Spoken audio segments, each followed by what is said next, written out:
นี่คือคู่มือชั้นยอดที่จะทำให้คุณหลุดพ้นจากอคติแล้วก็การตัดสินใจที่ไม่ดีในชีวิตครับ Clear Thinking หากทุกท่านมีปัญหาในเรื่องของการตัดสินใจอยากจะทำสิ่งนี้สำเร็จแต่ก็พ่ายแพ้กับการตัดสินใจไปทำในสิ่งที่ให้ความสุขระยะสั้นจริงๆมันมีเหตุผลมันคือสัญชาตญาณภายในของเราและถ้าคุณเอาชนะค่าตั้งต้นหรือสัญชาตญาณเหล่านั้นได้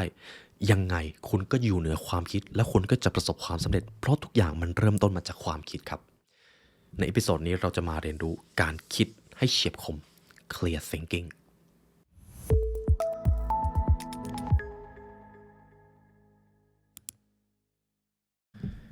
ในเอพิโซดนี้เราจะมาพูดถึง Clear Thinking ครับคิดให้เฉียบคมหนังสือเล่มนี้เป็นอีกเล่มหนึ่งที่คุณผู้ฟังหลายท่านแนะนำมาต้องขอบพระคุณอย่างยิ่งนะครับเป็นหนังสือที่ดีมากจริงๆคุณผู้ฟังลองสังเกตนะครับหลายปัญหาในชีวิตมันมาจากการตัดสินใจของเราครับและบางการตัดสินใจมันเกิดขึ้นโดยที่เราไม่รู้ตัวด้วยซ้ำยกตัวอย่างเช่นสมมุตินะครับว่าผมตื่นเช้ามาสิ่งแรกที่ผมทำคือไปหยิบโทรศัพท์เลย ผมไม่ได้ตั้งใจทำแน่ๆ มันอาจจะไปเป็นตามสัญชาตญาณผมไถโซเชียลมีเดียไปไถไปเรื่อยๆเลิกไม่ได้ มันเป็นการตัดสินใจที่ผมไม่รู้ตัว และทุกท่านเชื่อไหมครับ เจ้าการตัดสินใจเหล่านั้นแหละครับ มันมีอิทธิพลกับชีวิตมหาศาล เปิดตู้เย็นขึ้นมาเลือกอาหารที่ไม่มีประโยชน์ก่อนเลย เราก็บางทีอาจจะไม่ได้ตั้งใจเลือก แต่มือมันไปเอง ซึ่งผมเข้าใจ แต่นั่นแหละครับเป็นปัญหาใหญ่มากๆที่เราต้องแก้ เพราะปัญหาใหญ่ๆในชีวิตมันเกิดขึ้นจากการตัดสินใจเล็กๆ และถ้าเราสามารถทำให้การตัดสินใจเล็กๆเหล่านั้นมีประสิทธิภาพหรือมีคุณภาพได้เหตุผลอะไรที่ชีวิตเราจะไม่ประสบความสำเร็จครับจริงไหมครับดังนั้นมาเรียนรู้กับหนังสือเล่มนี้กันเหตุผลที่ผมพูดถึงหนังสือเล่มนี้เป็นสำคัญเพราะว่าในชีวิตนี้คุณผู้ฟังมักจะเสียใจกับสิ่งที่ได้ทำและไม่ได้ทำมันก็มีอยู่สองอย่างครับ แต่สิ่งที่น่าเสียใจมากที่สุดคือการที่เราเลือกกระทำบางอย่างเพราะถูกบงการโดยไม่รู้ตัวมันก็มาจากความคิดหลายครั้งสถานการณ์บีบบังคับให้เราตัดสินใจสังคมแรงกดดันกระตุ้นให้เราต้องทำตามคนส่วนใหญ่ซึ่งบางครั้งมันก็ต้านได้ยากมากจริงๆและหลายครั้งอารมณ์ตามสัญชาตญาณก็ผลักให้คุณทำสิ่งที่ต้องเสียใจในภายหลัง นี่คือสิ่งที่ผู้เขียนท่านนี้ครับเชนแพริชอดีตพนักงานหน่วยข่าวกรองได้ตระหนักถึงสิ่งนี้และเขียนลงไปในหนังสือเล่มนี้เราจะมาตั้งชื่อกันก่อนนะครับว่าการตัดสินใจที่มีประสิทธิภาพและทำให้คุณเข้าใกล้ความสำเร็จเราจะตั้งชื่อเขาว่าความคิดที่เฉียบคมครับผมจะทำให้คุณผู้ฟังมีการคิดที่เฉียบคมในทุกมิติของชีวิตเรามาเริ่มที่ส่วนที่หนึ่งของหนังสือเล่มนี้กันครับก่อนที่เราจะมาเริ่มสร้างความคิดที่เฉียบคม เราก็ต้องตอบให้ได้ก่อนว่า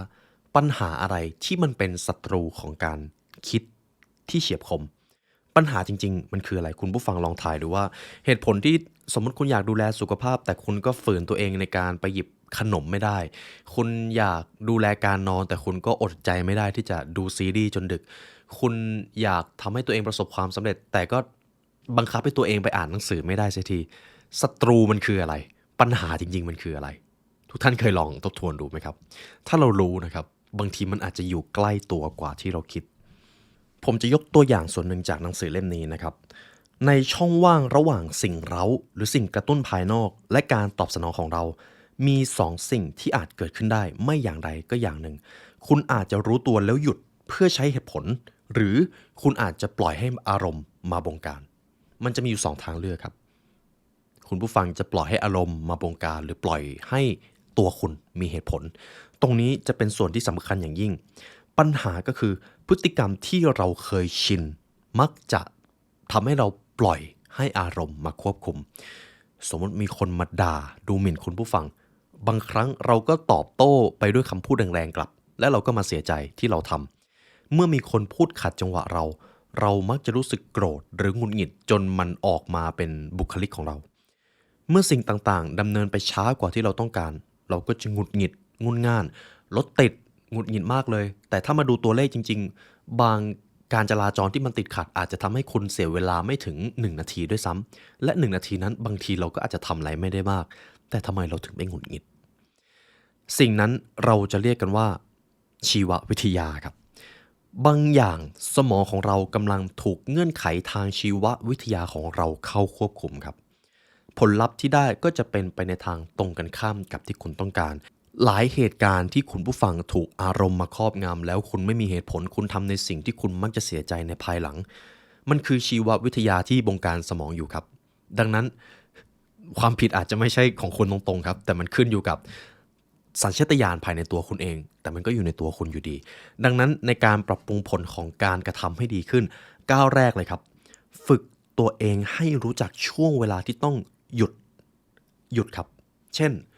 โอ้โหคุณรู้สึกหิวอยากกินขนมมากเลยแต่คุณรู้แน่ๆว่าเป้าหมายของคุณจะทำให้น้ำหนักมันลดในเดือนหน้าหยุดเลยครับถ้าจะไปกินขนมหยุดก่อนครับไม่ต้องคิดอะไรหยุดแล้วค่อยคิดมันจะเป็นการเปิดพื้นที่ให้กระบวนการคิดอย่างเฉียบคมได้เกิดขึ้นแน่นอนครับสิ่งเหล่านี้มันต้องใช้เวลาและความพยายามอย่างมากสมมติคุณผู้ฟังฟังคลิปผมอยู่อยากจะเอื้อมไปหยิบโทรศัพท์หยุดก่อนครับผมไม่รู้ว่าคุณจะหยิบไปทำอะไรนะครับโทรศัพท์เครื่องนั้นแต่หยุดก่อนครับแล้วก็ลองถามตัวเองดูว่าคุณจะหยิบมาปลดล็อกแล้วทำอะไรต่อถ้ามันไม่มีเป้าหมายอะไรเลยคุณจะปลดล็อกโทรศัพท์เครื่องนั้นจริงๆเหรอครับซึ่งคุณผู้ฟังใช่ไหมครับว่าถ้าในชีวิตประจำวันคุณสามารถมีช่วงหยุดแล้วคิดก่อนจะทำสิ่งที่มันไม่ได้สมเหตุสมผลชีวิตคุณจะดีขึ้นมหาศาลครับนี่คือขั้นตอนแรกนะครับบางท่านก็อาจจะง่ายบางท่านก็อาจจะต้องฝึกและแน่นอนมันฝึกกันได้ทีนี้ผมได้บอกคู่มือวิธีการเอาชนะธรรมชาติทางชีววิทยาเรามาศึกษาเรื่องนี้กันสักแป๊บหนึ่งนะครับผมจะพามาเรียนชีวะแบบง่ายๆสัญชาตญาณตามธรรมชาติคืออะไรมาจากไหนคำว่าสัญชาตญาณแน่นอนว่ามันเป็นสิ่งที่ถูกถ่ายทอดมาตั้งแต่รุ่นสู่รุ่นตั้งแต่ประมาณแสนกว่าปีที่แล้วที่โฮโมเซเปียนยังอยู่ร่วมกับโฮโมนีแอนเดอร์ทัลส์แต่ตอนนี้เหลือแค่พวกเราแล้วแต่สัญชาตญาณนั้นก็อาจจะยังอยู่มันเป็นอะไรที่แข็งแกร่งมากครับเพราะมันอยู่มานานพวกมันเข้ามามีอำนาจเหนือเราอยู่บ่อยๆโดยที่เราไม่รู้ตัวหากคุณจัดการกับพวกมันไม่ได้คุณก็จะแพ้คุณก็จะไม่ประสบความสำเร็จเพราะคุณจะไหลไปตามความต้องการความสุขในระยะสั้นมากจนเกินไปซึ่งแน่นอนครับทุกอย่างที่มันถูกสร้างขึ้นล้วนมีเหตุผลธรรมชาติสร้างสัญชาตญาณนี้มาเพื่อให้เราไม่สูญพันธุ์ยกตัวอย่างเช่นหากตอนนี้มีใครมาบุกรุกบ้านคุณผู้ฟังคุณก็จะไปที่มีของสำคัญที่สุดของคุณอยู่ถ้าคุณมีลูกคุณก็จะเอาตัวเองไปกั้นขวางลูกๆมันคือสัญชาตญาณมันมีความสำคัญครับเพียงแต่ว่าอาจจะไม่ใช่ในทุกเหตุการณ์เท่านั้นเองและหากมองดูในบริบทเทียบกับสิ่งมีชีวิตประเภทอื่นๆนะครับเรามีแนวโน้มที่จะปกป้องอาณาเขตของเราซึ่งอาณาเขตนั้นมันไม่ใช่พื้นที่ทางกายภาพอีกต่อไปแล้วไม่ใช่สวนในทุ่งหญ้าสวรรณาที่แอฟริกาแต่อาณาเขตนั้นหมายถึงจิตใจเราด้วยครับสิ่งนั้นคืออะไรอีโก้นั่นเองสมมติมีใครมาตำหนิคุณถึงแม้ว่าคุณจะรู้ตัวว่าผิดจริงๆก็ตามแต่มันก็หักห้ามใจได้ยากเหลือเกินที่จะแก้ตัว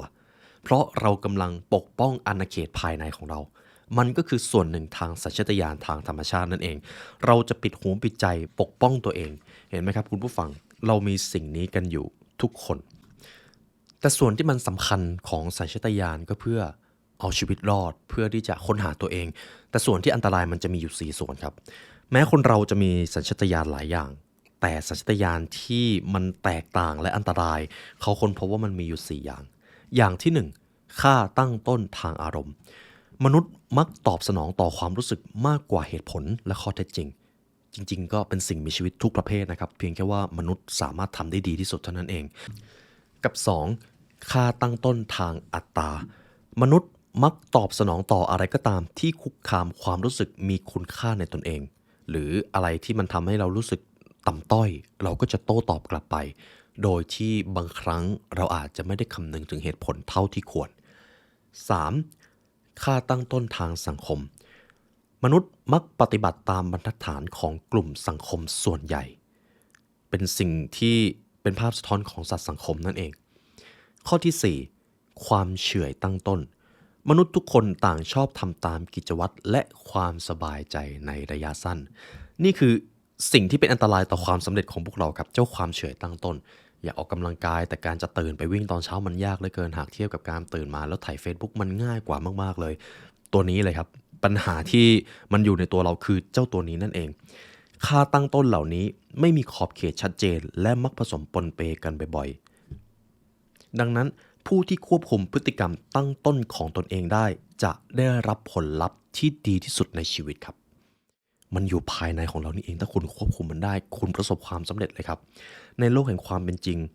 ไม่ได้หมายความว่าคนที่ไม่เคยโมโหหรือไม่มีอีโก้เลยจะประสบความสำเร็จไม่ใช่ครับพวกเขาแค่รู้วิธีควบคุมทั้งสองอย่างนี้ผมอาจจะไม่สามารถทำให้มนุษย์คนหนึ่งหายโกรธไปทั้งชีวิตหรือไม่มีอีโก้เลยมันเป็นไปได้ยากครับเพียงแค่ว่าเราสามารถควบคุมมันได้แทนที่จะปล่อยให้พวกมันย้อนมาควบคุมเราเสียเองเพียงแค่4ตัวนี้ถ้าคุณผู้ฟังเอาชนะได้ชีวิตคุณจะก้าวหน้ามหาศาลดังนั้นในพาร์ทนี้ผมอยากจะให้ทุกท่านมาเอาชนะสิ่งนี้ไปด้วยกันและก็ยังมีหลายตัวที่มันก็เป็นปัญหาในตัวผมเองเหมือนกันนะครับเรามาเริ่มที่ตัวแรกครับค่าตั้งต้นทางอารมณ์สัญชาตญาณทางอารมณ์นั่นเองคุณเชนเขาได้เล่าถึงภาพยนตร์เรื่องหนึ่งครับชื่อว่า The Godfather แล้วก็อธิบายถึงตัวละครหนึ่งซึ่งน่าสนใจมากเดี๋ยวผมจะเล่าให้ฟัง The Godfather เป็นหนึ่งในภาพยนตร์เรื่องโปรดของใครหลายๆท่านในนั้นมีบทเรียนทางธุรกิจมีบทเรียนการปกครองคนมหาศาลบุคคลที่ขึ้นชื่อมากที่สุดก็คือวิโตคอร์เลโอเน่หัวหน้าตระกูลอาชญากรคอร์เลโอเน่เขาเป็นผู้เชี่ยวชาญด้านความอดทนและมีระเบียบวินัยมากๆเพราะการจะปกครองอาชญากรมันก็ไม่ง่ายใช่ไหมครับคุณจะต้องมีของพอสมควรเขาจะเป็นคนที่ดูมีวุฒิภาวะมากครับถ้าคุณผู้ฟังดูภาพยนตร์เรื่องนี้วิโตคอร์เลโอเน่จะเป็นผู้นำที่ใครหลายๆคนชอบเขาจะทำทุกสิ่งทุกอย่างภายใต้เหตุผลและเมื่อเขาโต้ตอบเขาจะทำด้วยการคิดวิเคราะห์มาอย่างดีแต่เขามีลูกชายอยู่คนหนึ่งครับชื่อซานติโนลูกชายคนนี้เป็นลูกชายคนโตของวีโตหรือชื่อว่าซันนี่นะครับอีกชื่อหนึ่งเป็นทายาทอย่างเป็นทางการแต่ซันนี่ต่างจากพ่อของเขาอย่างหนึ่งครับเขาเป็นคนอาฆาตร้ายหุนหันพลันแล่นเลือดร้อนโกรธง่ายวงเล็บมากๆครับซันนี่มักจะตอบสนองก่อนแล้วค่อยใช้เหตุผลในภายหลังข้อผิดพลาดแบบแพ้ภัยตัวเองทำให้เขามักตกอยู่ในสถานการณ์ที่ยากลำบากเสมอนี่คืออารมณ์ตั้งต้นของซันนี่ครั้งหนึ่งซันนี่ครับได้ไปทุบตีพี่เขยนามว่าคาร์โรริซี่ในที่สาธารณะซึ่งเป็นการกระทำที่หยามศักดิ์ศรีกันมากๆนะครับในวงการของนักธุรกิจมืดแล้วด้วยเจ้าตัวซันนี่เองแหละครับเป็นคนที่หุนหันพลันแล่นมักจะก่อปัญหาให้กับครอบครัวจนวันหนึ่งความประมาทของซันนี่นำไปสู่การลอบสังหารวีโตคอร์เลโอเน่ซึ่งทำให้วีโตนะครับบาดเจ็บสาหัสและพอคุณพ่อต้องไปรักษาตัวในโรงพยาบาลก็จะต้องมีทายาทมาดูแลต่อซึ่งก็คือซันนี่นั่นเองทีนี้แหละครับปัญหาใหญ่เตรียมเกิดขึ้นเลยซันนี่ขึ้นมาทำหน้าที่หัวหน้าครอบครัวแทนพ่อแต่ด้วยนิสัยหุนหันพลันแล่นเขาเริ่มสงครามกับตระกูลอื่นๆเลยครับและตอนนั้นคาร์โลดิซี่ซึ่งไม่พอใจซันนี่อยู่แล้วก็สมคบคิดกับครอบครัวคู่แข่งเพื่อที่จะสังหารเขาคาร์โลหลอกล่อให้ซันนี่ตอบสนองอย่างไร้เหตุผลและลอบสังหารซันนี่อย่างโหดเหี้ยมบนสะพานโจนบีชสิ่งที่มันน่าสนใจอย่างยิ่งก็คือถ้าซันนี่เป็นคนมีเหตุผลเป็นคนที่ไม่ปล่อยให้ค่าตั้งต้นทางอารมณ์เข้ามาควบคุมชีวิตเขาจะดีกว่านี้เยอะแน่ๆครับเขาจะไม่ถูกลอบสังหารง่ายขนาดนี้อารมณ์ฉุนเฉียวของซันนี่นำมาซึ่งหายนะของเขาเอง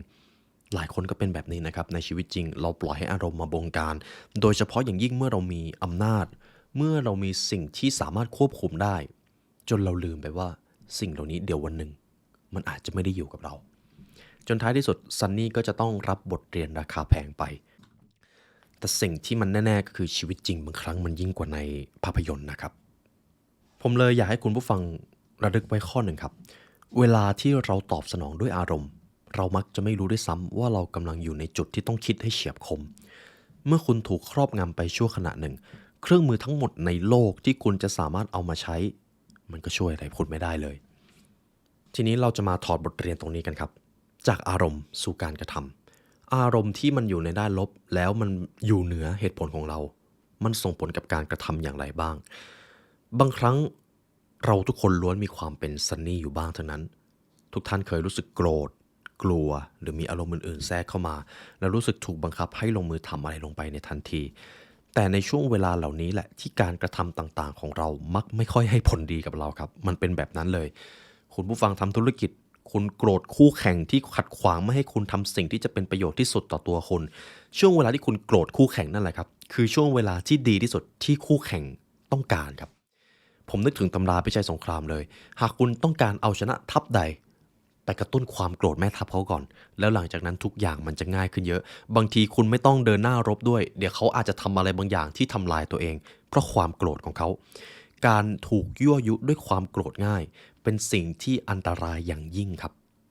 ดังนั้นแล้วอารมณ์ทำให้แม้แต่คนที่ดีที่สุดก็กลายเป็นคนงี่เง่าและผลักเราออกไปจากการคิดอย่างเฉียบคมและจริงๆผมชอบตรงนี้มากอารมณ์ลบๆเหล่านี้จริงๆมันมีผู้ช่วยนะครับเช่นสมมติเมื่อวานคุณอดนอนมันจะมีความเป็นไปได้สูงมากว่าวันต่อไปคุณจะหงุดหงิดง่ายตอนนี้คุณหิวมากเลยแล้วอยู่ดีๆคุณต้องมาคิดเรื่องสำคัญมันจะมีแนวโน้มสูงมากว่าคุณจะคิดไม่ดีแล้วคุณอาจจะหงุดหงิดด้วยวันนี้คุณเหนื่อยมากเลยมีใครสักคนมาติคุณตะคอกกลับไปโดยไม่ได้คิดเลยอารมณ์ทางลบมีผู้ช่วยครับก็คือสภาวะทางใจและกายของคุณนั่นเองความเครียดความเหนื่อยมีผลอย่างยิ่งหากคุณพบว่าตัวเองตกอยู่ในสภาวะเหล่านี้ระวังไว้ก่อนครับไม่งั้นคุณอาจจะถูกค่าตั้งต้นทางอารมณ์มาบงการนั่นเองคำถามก็คือแล้วแก้ยังไงอะเดี๋ยวเราค่อยมาดูวิธีแก้ในภายหลังเรามาดูตัวที่2ก่อนค่าตั้งต้นทางอัตตา อัตตาคือการยึดมั่นในตัวตนครับที่เราเรียกกันว่าอีโก้สูงนั่นเองมายังไงเจ้าอัตตาตัวนี้ทำไมมนุษย์ที่ฉลาดอย่างเราถึงบางครั้งถึงแพ้ให้อัตตาเรามาเรียนรู้เรื่องนี้กันผมชอบประโยคนี้มากครับอัตตาทำให้คนแยกแยะไม่ออกว่าการดูเหมือนประสบความสำเร็จกับการประสบความสำเร็จจริงๆเป็นอย่างไรอัตตาทำให้คนมองสิ่งนี้ไม่ออกครับ ความมั่นใจไม่ได้เกิดขึ้นมาอย่างเท่าเทียมกันทุกครั้งในแต่ละคน ความมั่นใจมาจากการนำความรู้เชิงลึกมาใช้จนประสบความสำเร็จ แต่เผอิญครับบางครั้งความมั่นใจก็มาจากการอ่านบทความสักอย่างแล้วตีความอย่างตื้นๆอัตตาสามารถเปลี่ยนความรู้ไม่จริงให้กลายเป็นความมั่นใจเกินควรได้บ่อยมากๆ การมีความรู้เล็กๆน้อยๆคือสิ่งที่อันตราย ด้วยปัจจัยหลายๆอย่างนะครับพออัตราเข้ามาควบคุมมันทำให้มนุษย์เกิดความเย่อหยิ่งอัตรามักจะล่อลวงให้เราคิดว่าเราเป็นอะไรก็ได้มากกว่าที่เป็นอยู่ซึ่งมันดีครับแต่อะไรที่มากเกินไปมักจะมีผลเสียและส่วนใหญ่เรามักจะมีสิ่งนี้มากจนเกินไปเราถึงจำเป็นต้องตรวจสอบอีโก้ของเรานั่นเองมันอาจเปลี่ยนเป็นความมั่นใจแต่จากนั้นมันขยายความมั่นใจที่ล้นกลายเป็นความเย่อหยิ่งแค่เราได้รับความรู้เล็กๆน้อยๆ จากอินเทอร์เน็ตเราก็ยิงพยองพองขนคิดว่าทุกอย่างดูง่ายไปหมดทำให้ผมนึกถึงดันนี่ครูเกอร์เอฟเฟกต์นะครับที่ว่าคนที่รู้ตื้นมักจะแสดงความมั่นใจกับความรู้นั้นสูงแต่คนที่รู้อะไรจริงๆมักจะดูเหมือนจะไม่ได้แสดงความมั่นใจขนาดนั้นเพราะยิ่งเรียนรู้เยอะคุณจะยิ่งเห็นถึงความแตกต่างนั่นเองครับและถ้าหากคุณผู้ฟังอยากดูว่าตัวเองมีอัตราขนาดไหนลองดูความรู้สึกนี่ครับการรู้สึกว่าตัวเองเป็นฝ่ายถูก มากกว่าที่จะถูกจริงๆ เคยโต้เถียงเคยโต้แย้งเคยโต้วาทีกับใครไหมครับแล้วรู้สึกว่าคุณอยากเป็นฝ่ายถูกถึงแม้ว่าจริงๆคุณอาจจะรู้ว่าสิ่งที่คุณโต้ไปมันผิดแต่คุณอยากถูก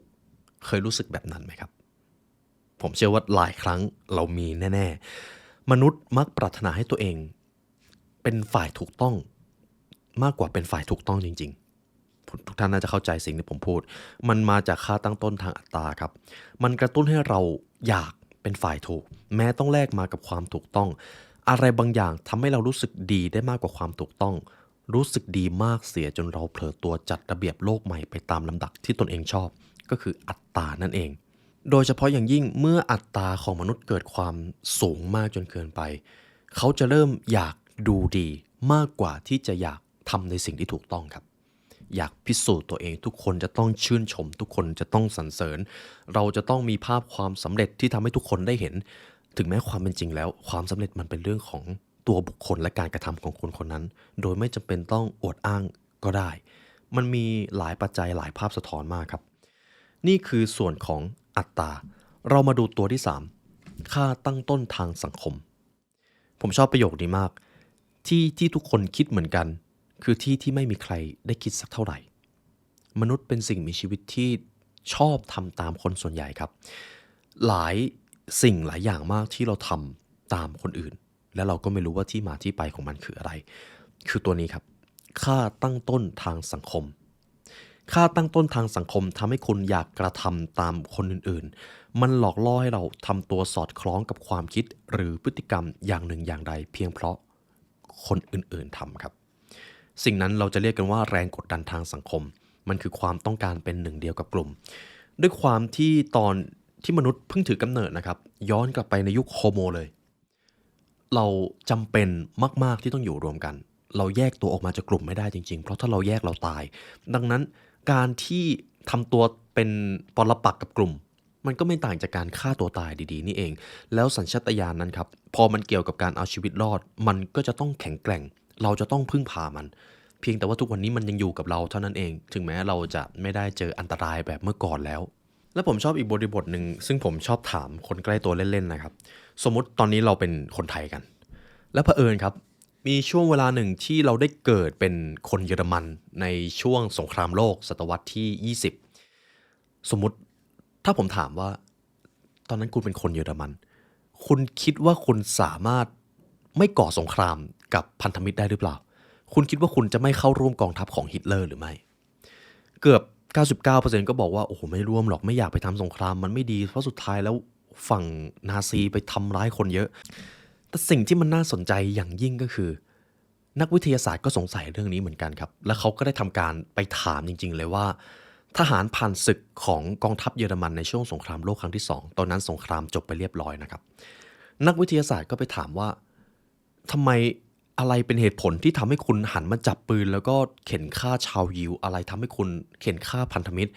ทั้งที่เมื่อก่อนคุณก็ดูเป็นคนไม่มีประวัติของการทำร้ายผู้อื่นเลยมันเกิดอะไรขึ้นทหารผ่านศึกก็ตอบเลยว่าผมไม่รู้ครับก็ผมเห็นกองทัพแล้วคนใกล้ตัวของผมจับปืนแล้วก็โจมตีฝ่ายพันธมิตรผมก็ทำตามคำสั่งเท่านั้นเองทุกท่านครับ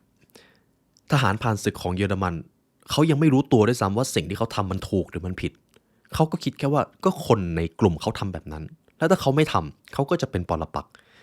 นี่แหละครับคือแรงกดดันทางสังคมมันทรงพลังมากมันทรงพลังถึงขนาดที่ว่าสมมติคุณผู้ฟังไปอยู่กับที่ใดที่หนึ่งแล้วที่อย่างนั้นมีแต่คนใช้ความรุนแรงผมกล้าเดิมพันเลยว่าคุณจะกลายเป็นคนกลุ่มนั้นด้วยอีกไม่นานต่อจากนั้นมันอยู่ในตัวเราครับค่าตั้งต้นทางสังคมคำถามก็คือแล้วเราจะเอาชนะแรงกดดันทางสังคมอย่างไรสิ่งแรกที่ต้องทำนะครับในทุกวันนี้เราไม่ได้ต้องการที่จะยึดดินแดนเหมือนเมื่อก่อนแล้วเราแค่ต้องการประสบความสำเร็จเพื่อนที่คุณคบความสัมพันธ์ที่คุณมีอยู่เอื้ออำนวยให้คุณเข้าใกล้ความสำเร็จมากขึ้นหรือไม่เดี๋ยวผมทิ้งคำถามนี้ไว้ให้คุณผู้ฟังลองถามกับตัวเองก่อนนะครับมาดูค่าตั้งต้นตัวสุดท้ายครับค่าความเฉื่อยตั้งต้นสิ่งนี้คือศัตรูตัวฉกาจที่ทำให้คุณไม่ประสบความสำเร็จไม่ก้าวหน้าสักทีอยากมีนิสัยประสบความสำเร็จแต่เจ้าความเฉื่อยตั้งต้นนี่แหละครับมันมาขัดขวางคุณความเฉื่อยตั้งต้น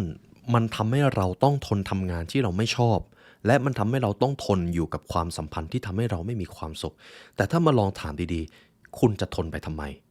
เหตุผลก็เป็นเพราะมนุษย์ไม่ชอบการเปลี่ยนแปลงและเหตุผลที่มนุษย์ไม่ชอบการเปลี่ยนแปลงก็มาจากความเฉื่อยตั้งต้นนี่เองเพราะเหตุผลที่มนุษย์ต่อต้านการเปลี่ยนแปลงก็คือการปล่อยสิ่งต่างๆไว้อย่างที่มันเป็นมันไม่ต้องใช้ความพยายามครับแต่การที่จะเปลี่ยนแปลงเราจะอยู่เฉยๆไม่ได้เราจะต้องทำอะไรสักอย่างดังนั้นเมื่อเรารู้สึกว่าอะไรสักอย่างมันดีพอแล้วเราก็จะหยุดความพยายามไว้แค่นั้นโดยผลลัพธ์มันก็ยังคงเกิดขึ้นอยู่แต่พอความเฉื่อยใช้ประโยชน์จากความปรารถนาของเราที่จะอยู่ในคอมฟอร์ทโซนของตัวเองเราก็จะรู้สึกว่าตัวเองกำลังเดินถอยหลังและมันเป็นแบบนั้นจริงๆครับความเฉื่อยปรากฏชัดมากๆในนิสัยประจำวันครับเช่นการสมมติตื่นเช้าขึ้นมาใส่โทรศัพท์นั่นก็คือความเฉื่อยมันไม่ต้องคิดอะไรการยึดติดกับสินค้าประจำร้านขายของแบบเดิมๆแม้จะมีสินค้าที่ดีกว่าเข้ามาในตลาดความไม่เต็มใจลองของใหม่นี่แหละครับก็เกิดจากความไม่แน่นอนที่ต้องใช้ความพยายามในการประเมินค่าพวกมันมนุษย์มักจะคิดว่าตัวเองเปิดกว้างและเต็มใจเปลี่ยนแปลงความเชื่อของตนตามข้อเท็จจริงแต่ประวัติศาสตร์แสดงให้เห็นแล้วว่าเราไม่ได้เป็นแบบนั้นครับตอนที่โลกได้รู้จักรถยนต์เป็นครั้งแรกนักวิจารณ์หลายคนมองว่าการขับรถเป็นเพียงแฟชั่นและอ้างว่าม้าและรถม้าเป็นการขนส่งที่น่าเชื่อถือมากกว่าในทำนองเดียวกันเมื่อเครื่องบินถูกประดิษฐ์ขึ้นครั้งแรกผู้คนต่างก็ไม่เชื่อว่ามันจะปลอดภัยและใช้งานได้จริงวิทยุโทรทัศน์โทรศัพท์อินเทอร์เน็ตล้วนต้องเผชิญกับความเคลือบแคลงใจคล้ายๆกันทุกวันนี้อินเทอร์เน็ตสำคัญกับชีวิตเรามากใช่ไหมครับหากเรามองย้อนกลับไปในยุคที่อินเทอร์เน็ตเพิ่งตั้งคนในยุคนั้นมองว่า สิ่งนี้มันลวงโลกมันเป็นสิ่งที่ไม่มีทางมาเปลี่ยนแปลงชีวิตเราได้หากเรามองย้อนกลับไปเราก็จะตลกพวกเขาใช่ไหมครับแต่ถ้าเราเป็นคนในยุคนั้นเราจะคิดไม่ต่างจากพวกเขาเลยนี่คือมนุษย์ครับเอาละครับผมได้อธิบายค่าตั้งต้นของสัญชาตญาณภายในมา4อย่างและมันเป็นตัวที่ขัดขวางเรามากที่สุดมาดูวิธีแก้กันครับว่าจะต้องทำอย่างไร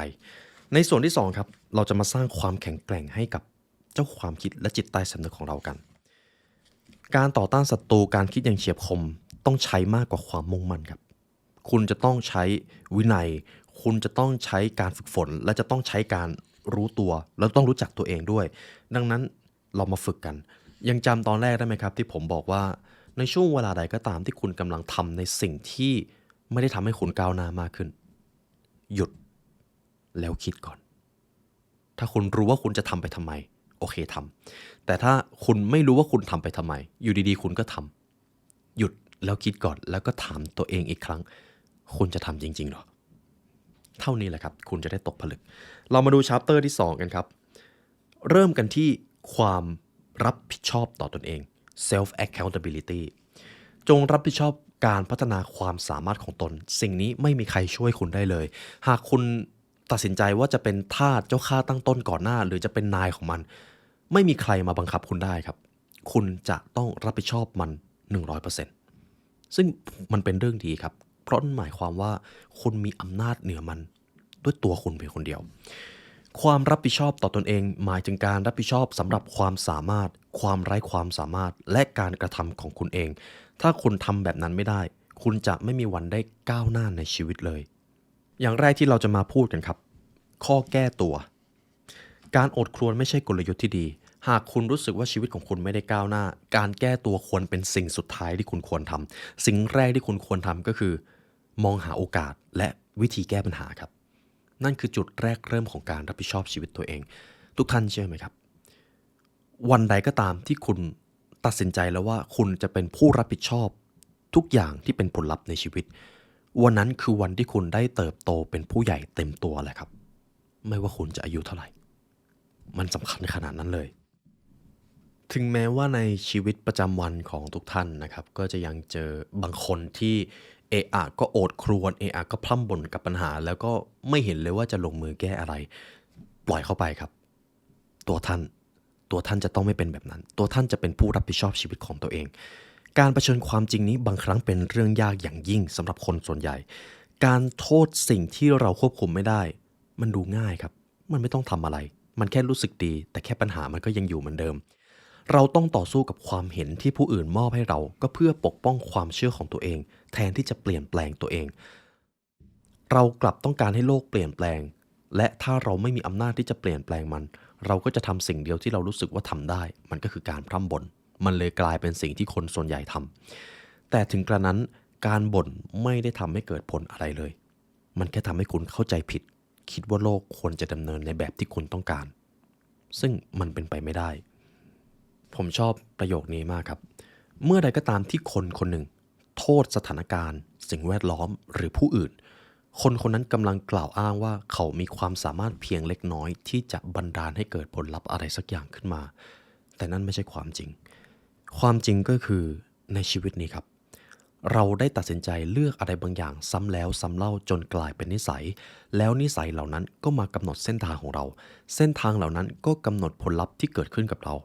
เมื่อเราต้องอธิบายว่าผลลัพธ์ไม่พึงประสงค์ทั้งหลายเกิดขึ้นได้อย่างไรมันเกิดขึ้นจากเราทั้งสิ้นครับเกือบ 95% เราเนี่ยแหละครับเป็นคนดึงดูดผลลัพธ์เหล่านั้นมาผมจะมีคู่มือง่ายๆครับเวลาเจอปัญหาอะไรก็ตาม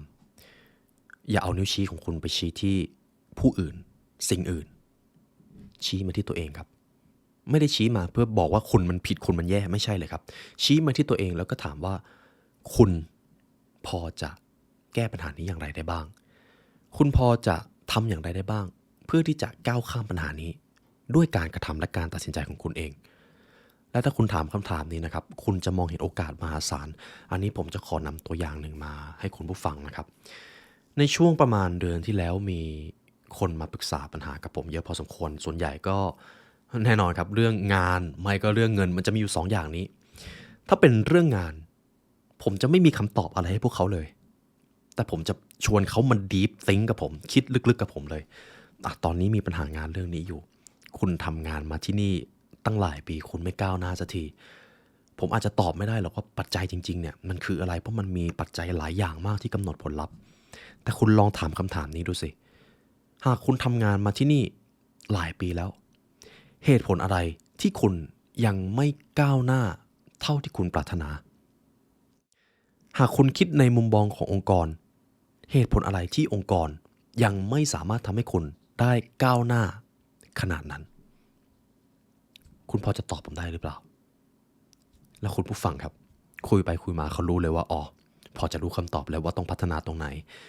นี่คือสิ่งที่มันสำคัญอย่างยิ่งคำถามเหล่านี้ที่ผมได้ใช้ไปครับมันเป็นชุดคำถามที่ทำให้คนได้กลับมาทบทวนได้เอานิ้วชี้มาชี้ที่ตัวเองก่อนที่จะชี้ไปที่ผู้อื่นมันทำให้เขาเลิกมีกรอบความคิดของการเป็นเหยื่อครับทีนี้คุณผู้ฟังครับลองใช้สิ่งนี้ถามกับตัวเองเวลาเจอปัญหาสมมติคุณได้เงินเดือนน้อยมากเลยคุณทำงานที่นี่มาตั้งนานแล้วเหตุผลอะไรที่คุณทำงานที่นี่มาตั้งนานแต่เงินเดือนของคุณยังไม่ได้เพิ่มสูงเท่าที่คุณต้องการฝีมือของคุณไม่ถึงหรืออย่างไรหรือคุณกำลังโดนเอารัดเอาเปรียบแต่ถ้าคุณกำลังโดนเอาเปรียบลองดูคนรอบข้างสิเขาเจอสถานการณ์แบบเดียวกับคุณหรือไม่หรือถ้าไม่ใช่ความผิดของคุณจริงๆมีคนที่ได้ทำงานใกล้ๆกับคุณแต่ก้าวหน้ากว่าคุณหรือเปล่าปัจจัยนั้นคืออะไรแล้วคุณกำลังพลาดตรงไหนไปมันทำให้คุณได้กลับมาพัฒนาตัวเองภายในครับมันทรงพลังมากจริงๆคำตอบที่สร้างสรรค์มันเกิดขึ้นจากคำถามที่ดีนั่นเองครับนี่คือสิ่งแรกรับผิดชอบของตนเองมันคือความแข็งแกร่งแรกที่คุณสามารถสร้างให้ได้นะครับแล้วมันส่งพลังต่อความสำเร็จของคุณอย่างยิ่งตัวที่2การรู้จักตัวเองครับการรู้จักตัวเองคือการรู้จักจุดแข็งและจุดอ่อนของตัวเองคุณต้องรู้ว่าตัวเองทำอะไรได้และไม่ได้บ้างอะไรคือพลังอะไรคือข้อจำกัดของคุณจุดแข็งจุดอ่อนสิ่งนี้คุณต้องรู้ครับผมชอบสิ่งนี้มากเลยว่าหากคุณอยากเข้าใจตัวเองว่าคุณรู้จักตัวเองดีแค่ไหนให้ถามตัวเองดูว่าคุณพูดประโยคว่าผมไม่รู้วันละกี่ครั้งหากคุณไม่เคยพูดว่าคุณไม่รู้มาก่อนเลยคุณอาจกำลังละเลยหลายสิ่งที่จะทำให้คุณเติบโตขึ้นได้คุณกำลังพ่ายแพ้ให้กับค่าตั้งต้นทางอัตรานั่นเองครับคุณกำลังอธิบายผลลัพธ์แทนที่จะทำความเข้าใจพวกมันอยู่พูดง่ายๆก็คือหากในแต่ละวันคุณมักจะเป็นคนให้คำตอบมากกว่าที่จะถามคำถามคุณมักจะพูดสอนนู่นสอนนี่แต่คุณไม่เคยถามหรือสงสัยอะไรเลยนั่นอาจจะเป็นปัญหามากกว่าโอกาสครับคุณกำลังปล่อยให้ค่าตั้งต้นทางอัตราเข้ามาครอบงำนั่นเองผมชอบประโยคนี้มากครับท่านจะรู้มากหรือรู้น้อยมันก็ไม่ได้สำคัญแค่ว่าท่านจะใช้ความรู้นั้นอย่างไรต่างหากการรู้ว่าตัวเองรู้อะไรเป็นหนึ่งในทักษะปฏิบัติการที่ดีที่สุดที่คุณจะมีได้คุณจะรู้มากหรือน้อยก็ไม่สำคัญมีเรื่องราวหนึ่งครับระหว่างทานมื้อเย็นคืนหนึ่งคุณชาลีมังเกอร์ได้แจกแจงแนวคิดเดียวกับที่นักลงทุนเขายึดถือกันเมื่อคุณเล่นเกมที่คนอื่นเล่นได้ดีและคุณเล่นไม่เป็นคุณก็จะแพ้คุณต้องคิดให้ออกว่าตัวเองมีข้อได้เปรียบอะไรและใช้มันอย่างต่อเนื่องอย่าไปเล่นเกมที่คุณไม่มีความรู้ถึงแม้คุณจะเห็นคนอื่นสำเร็จในเกมนั้นก็ตามแต่ถ้าคุณไม่รู้คุณก็จะกลายเป็นแค่ผู้แพ้ครับไม่มีอะไรมากไปกว่านั้นเลยครับดังนั้นคุณจะต้องรู้จุดเด่นจุดอ่อนพลังและขีดจำกัดของตนข้อที่3การควบคุมตัวเองครับการควบคุมตัวเองในที่นี้พูดเหมือนง่ายครับแต่บางครั้งเราก็สูญเสียมันได้ง่ายเหมือนกันการควบคุมตัวเองคือความสามารถในการควบคุมความกลัวความปรารถนาและอารมณ์อื่นๆโดยเฉพาะอารมณ์ด้านลบครับแต่หินหรือข้อคิดก็คืออารมณ์ที่มันเป็นอารมณ์ด้านลบคุณกำจัดมันไม่ได้ครับคุณยังต้องใช้มันแต่แค่ในระดับหนึ่งอารมณ์เป็นส่วนหนึ่งในชีวิตมนุษย์ที่หลีกเลี่ยงไม่ได้สัตว์เลี้ยงลูกด้วยนมอย่างเราวิวัฒนาการขึ้นมาเพื่อตอบสนองต่อสิ่งแวดล้อมอย่างรวดเร็วเจอภัยคุกคามเจอความกลัวเราก็จะต้องหาวิธีตอบสนองอย่างหนึ่งเพื่อไม่ให้ภัยคุกคามนั้นมาทำร้ายเราความกลัวมีไว้ตอบสนองต่อภัยอันตรายความเพลิดเพลินมีไว้ตอบสนองต่อประสบการณ์ที่สร้างความผูกพันกับผู้อื่นความโศกเศร้ามีไว้ตอบสนองต่อความสูญเสียเราไม่สามารถกำจัดสิ่งเหล่านี้ไปได้เงื่อนไขที่เข้ามากระตุ้นมันเกิดขึ้นตามธรรมชาติจะทำได้ก็เพียงควบคุมการตอบสนองต่อพวกมันครับ คุณหลีกเลี่ยงความโกรธไม่ได้สมมติผมเดินไปตบหน้าคุณผู้ฟังยังไงคุณก็โกรธครับแต่คุณควบคุมได้ว่าคุณจะตบผมกลับหรือไม่ผมเชื่อว่าหลายท่านก็อาจจะตบผมกลับเหมือนกันแต่คุณยังควบคุมส่วนนั้นได้ครับแล้วถ้าคุณควบคุมอารมณ์ในช่วงเวลานั้นได้คุณจะอยู่เหนือมันเท่านั้นเลยครับ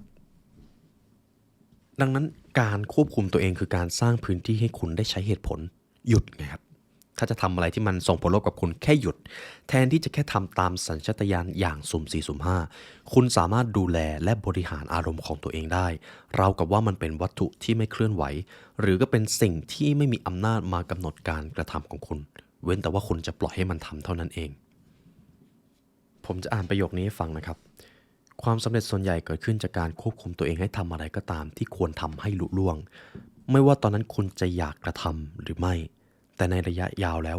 อารมณ์ที่เข้มข้นสำคัญน้อยกว่าการมีวินัยอย่างสม่ำเสมอ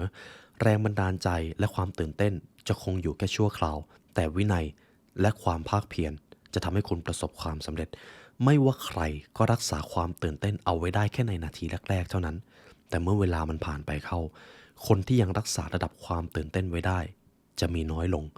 คนที่ประสบความสำเร็จมากที่สุดคือคนที่ควบคุมตัวเองให้เดินไปตามทางที่เริ่มไว้ตลอดลอดฝั่ง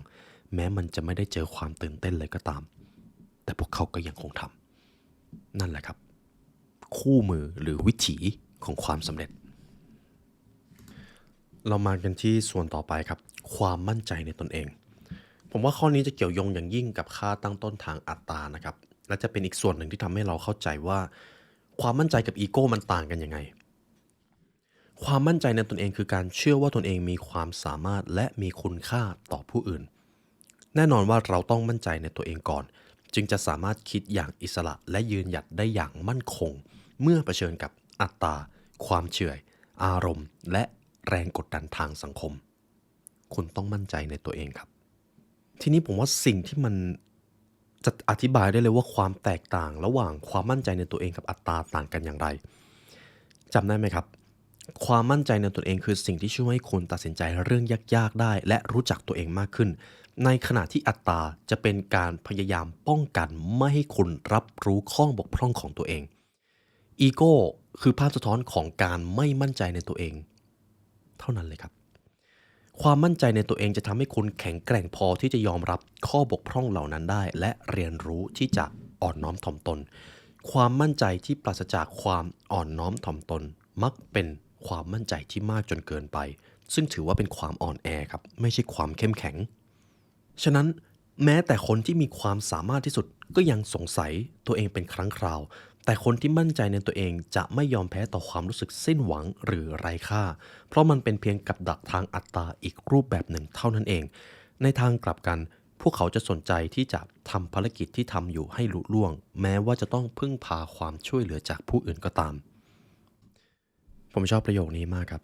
การยอมรับว่าคุณผิดไม่ใช่สัญญาณของความอ่อนแอมันคือสัญญาณของความมั่นใจความแข็งแกร่ง การยอมรับว่ามีคนอธิบายเรื่องนั้นๆได้ดีกว่าคุณแสดงให้เห็นว่าคุณสามารถปรับตัวได้การเผชิญหน้าความจริงมันต้องอาศัยความกล้าหาญและการทบทวนตัวเองหรือคิดถึงสิ่งที่เคยเข้าใจว่าตัวเองรู้เสียใหม่นี่ก็ต้องอาศัยความกล้าครับการยอมรับความเห็นที่จะทำให้ภาพลักษณ์ของตัวเองบอบช้ำก็เป็นความกล้าหาญและความมั่นใจอย่างยิ่ง ดังนั้นความมั่นใจไม่ใช่การปกป้องตัวเองไม่ใช่การบอกว่าตัวเองถูกไปทุกเรื่องการบอกว่าตัวเองถูกไปทุกเรื่องการที่โต้แย้งทันทีหากมีใครเห็นต่างมันคือความอ่อนแอครับไม่ใช่ความแข็งแกร่งและถ้าคุณเข้าใจสิ่งนี้คุณกำลังเอาชนะค่าตั้งต้นทางอัตตาเป็นที่เรียบร้อยแล้วต่อไปเรามากันที่หัวข้อสุดท้ายครับค่าตั้งต้นทางสังคมจำได้ไหมครับที่ผมเล่าว่า หากคุณไปอยู่ในที่สภาพแวดล้อมที่ไม่ดีคุณก็จะเป็นแบบนั้นด้วยหากคุณอยู่ในสภาพแวดล้อมที่ดีคุณก็จะเป็นคนดีไปด้วยแล้วต้องทำอย่างไรล่ะหากเราต้องการเอาชนะค่าตั้งต้นตัวนี้การรับผิดชอบตนเองการรู้จักตนเองการควบคุมตนเองการมั่นใจในตนเองเป็นสิ่งที่จำเป็นต่อการมีวิจารณญาณที่ดีและมันจะทำงานร่วมกับตัวอย่างที่1การฝืนบรรทัดฐานสังคม หากคุณสามารถรับผิดชอบตนเองรู้จักตนเองควบคุมตนเองและมีความมั่นใจคุณจะเริ่มสามารถฝืนบรรทัดฐานทางสังคมได้ครับ คุณจะเริ่มรู้แล้วว่าคุณต้องการอะไรและอะไรที่คุณไม่ต้องการการควบคุมตัวเองได้จะทำให้คุณเลือกทำงานที่คุณชอบจะไม่ปล่อยให้ตัวเองทำงานที่ตัวเองไม่ชอบแล้วก็ต้องอยู่ในสภาพแวดล้อมแบบนั้นนานๆคุณจะไม่ปล่อยให้แบบนั้นมันเกิดขึ้นครับหากไม่รู้จักตัวเองดีคุณจะไม่รู้เลยว่าอะไรทำให้คุณมีความสุขบ้างและคุณก็จะต้องทำในสิ่งที่คุณอาจจะไม่ได้มีความสุขกับมันหากคุณไม่มั่นใจในตนเองคุณจะไม่กล้าปฏิเสธสิ่งไม่ใช่สำหรับคุณหากคุณไม่รู้จักรับผิดชอบตัวเองหรือควบคุมตัวเองไม่ได้คุณก็อาจจะรู้แค่ว่าคุณต้องทำอะไรบ้างแต่คุณก็จะทำสิ่งที่มันยุ่งวุ่นวายไปวันๆแทนที่จะทำสิ่งที่ทำให้ตัวเองก้าวหน้านั่นเองดังนั้นถ้าคุณมีค่าตั้งต้นที่แข็งแกร่งทั้ง4ด้านที่ผมพูดมาก่อนหน้านั้นคุณจะเอาชนะแรงกดดันทางสังคมได้ครับเมื่อใดที่คุณใช้ความแข็งแกร่งทั้งหมดนี้ร่วมกันได้ยังไงคุณก็ประสบความสำเร็จเพราะคุณเอาชนะสัญชาตญาณดิบที่มันกำลังฉุดรั้งคุณเป็นที่เรียบร้อยแล้วครับนี่ก็เป็นบทสรุปที่ผมนำมาให้จากหนังสือ Clear Thinking จริงๆผมยังสรุปไม่ถึงครึ่งเล่มเลยนะครับแต่เนื้อหาส่วนนี้จะเป็นเนื้อหาหลักทำให้คุณผู้ฟังชนะแรงขับด้านลบของตัวเองได้และเช่นเคยครับหากทุกท่านฟังมาถึงตรงนี้แล้วอยากใช้เวลาเรียนรู้กับพวกเราให้ลึกซึ้งและก็เข้มข้นกว่านี้คุณผู้ฟังสามารถเรียนรู้ได้ผ่านพรีเมียมคอนเทนต์ของ The Library Learn นะครับในที่อย่างนั้นมีทั้งตำราความสำเร็จเป็นเนื้อหาพิเศษที่พวกเราจะทำขึ้นมารวมไปถึงจิตวิทยาบางศาสตร์เองผมก็ไม่สามารถเอามาพูดออกสื่อได้ผมเลยเอาไปทำไว้ในพรีเมียมคอนเทนต์นะครับหากทุกท่านต้องการเรียนรู้ในที่แห่งนั้นทุกท่านสามารถเข้าไปได้ที่ www.thelibrarylearn.com หรือเดี๋ยวผมจะวางลิงก์ไว้ข้างล่างเป็นเกียรติอย่างยิ่งที่เรามีโอกาสได้มาเรียนรู้ด้วยกันในวันนี้นะครับและในวันนี้ได้เวลาอันสมควรแล้วครับทีมงาน The Library Learn และตัวผมไลออนยุวศิลป์ขอลาไปก่อนขอให้วันนี้เป็นวันที่ดีของทุกท่านนะครับสวัสดีครับ